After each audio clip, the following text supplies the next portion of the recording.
Stock আর বন্ডের পার্থক্যটা কি? আপনি যদি নতুন হন, প্রথমে আপনার একটি স্টক হলো কোনো কোম্পানির মালিকানার শেয়ার, যা আপনি পুঁজিবাজার থেকে কিনতে পারেন। বন্ড হলো একটি কোম্পানি বা সরকারের ঋণপত্র, যাতে আপনি বিনিয়োগ করলে তারা নির্দিষ্ট সময়ে সুদ এবং মূলধন ফেরত দেয়। পুঁজিবাজারে এই দুটোই বিনিয়োগের জন্য গুরুত্বপূর্ণ। আমাকে তো বিভিন্ন মানুষ বিভিন্ন কথা বলে বন্ড নিয়ে, আমি তো কিছুই বুঝি না, মনে হয় ঠকাচ্ছে। তো আমি কিভাবে বুঝবো যে কোনটা মানে কি বন্ড কিনলে ভালো হবে, মানে কিভাবে চিনবো এগুলো? প্রথমে আপনাকে বিও বেনিফিশিয়ারি ওনার অ্যাকাউন্ট খুলতে হবে। এর জন্য আপনাকে আপনার নিকটস্থ ব্রোকারেজ হাউস বা মার্চেন্ট ব্যাংকে যোগাযোগ করতে হবে। সেখানে প্রয়োজনীয় কাগজপত্র এবং ফি জমা দিয়ে আপনি অ্যাকাউন্ট খুলতে পারবেন। পুঁজিবাজারে কি ইনভেস্ট করা সেফ আমার জন্য? মানে আমি তো মধ্যম রিস্কের কোনো কিছুতে ইনভেস্ট করতে চাই, তো এটা কি মানে পারবো আমি? আমি তো ভয় লাগতেছে।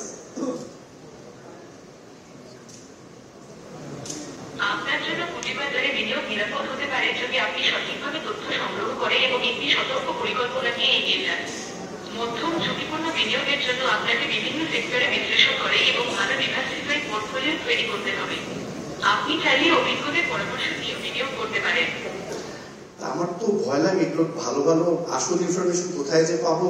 সবাই তো উল্টাপাল্টা কথা বলে, সবাই তো নিজের নিজের স্টক গুলো বিক্রি করতে চায়। আমি কিভাবে বুঝবো যে কোনটা ঠিক আর কোনটা বেঠিক? নগদে 500 টাকা বা তার বেশি পেমেন্টে পেতে পারেন ঢাকায় জমিসহ 20 কোটি টাকার পুরস্কার। আপনার উদ্বেগটা খুবই স্বাভাবিক।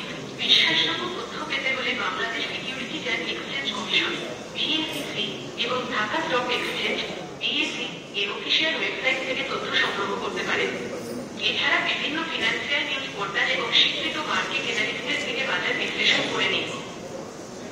অনেকে আমাকে তো মানে ভুলভাল মিথ্যা কথা টথা বলে স্টক এর আগে কি নিয়েছিল, আমি তো সব টাকা পয়সা হারিয়ে ফেলেছি।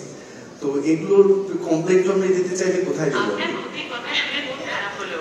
ভবিষ্যতে এই ধরনের সমস্যা এড়ানো কমপ্লেন করার জন্য আপনি Bangladesh securities and exchange commission BSEC এর ওয়েবসাইট থেকে অনলাইন কমপ্লেন ফর্ম পূরণ করতে পারেন বা তাদের অফিসে সরাসরি যোগাযোগ করতে পারেন। আশা করি আপনি দ্রুত সমস্যার সমাধান পাবেন। আচ্ছা ঠিক আছে, ধন্যবাদ আপনাকে। আপনার উপকারে আসতে পেরে ভালো লাগলো।